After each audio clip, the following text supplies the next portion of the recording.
عمر مرموش إلى مانشستر سيتي.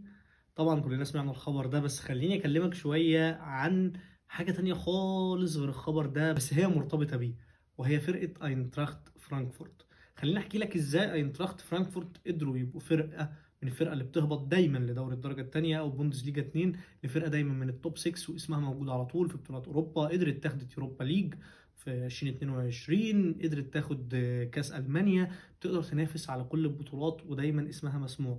اينتراخت فرانكفورت بقى لهم 10 سنين عاملين مشروع، الا وهو المشروع ايه يا باشا؟ ان احنا هنجيب مهاجم، هنلعبه عندنا سنه ولا سنتين، هنخليه كريستيانو رونالدو حرفيا، وبعدين نبيعه. الكلام ده حصل معاهم من اول سيباستيان هالر اللي جابوه من اوترخت الهولندي ب 13 مليون، وبعدها بسنتين قدروا ان هم يبيعوه لويست هام ب 50 مليون. انت متخيل؟ كسبوا فيه 37 مليون.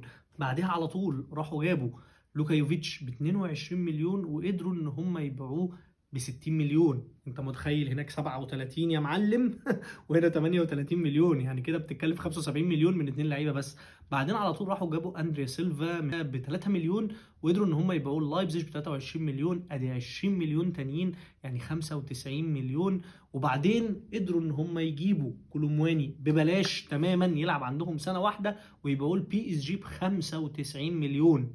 انت متخيل؟ وبيكرروا نفس التجربه تاني مع عمر مرموش اللي جابوه ببلاش من سيزون ونص تقريبا وبيبيعوه النهارده ب 85 مليون.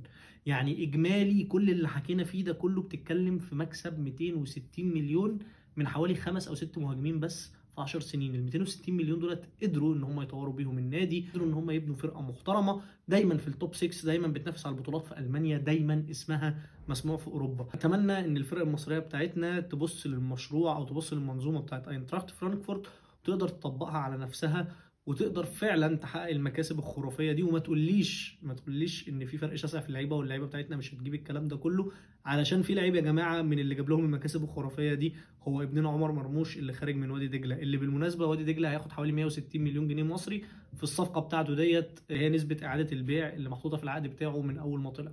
فلا احنا نقدر نعمل كده. الفرق المصريه بتاعتنا لو اشتغلت على نفسها هتقدر تعمل كده، لو كان هو ده تفكيرها الاساسي ان هي تصدر اللعيبه لاوروبا زي ما السنغال بتعمل، زي ما غانا بتعمل، زي ما كوت ديفوار بتعمل، زي ما الكاميرون بتعمل، زي ما المغرب دلوقتي بقت بتعمل.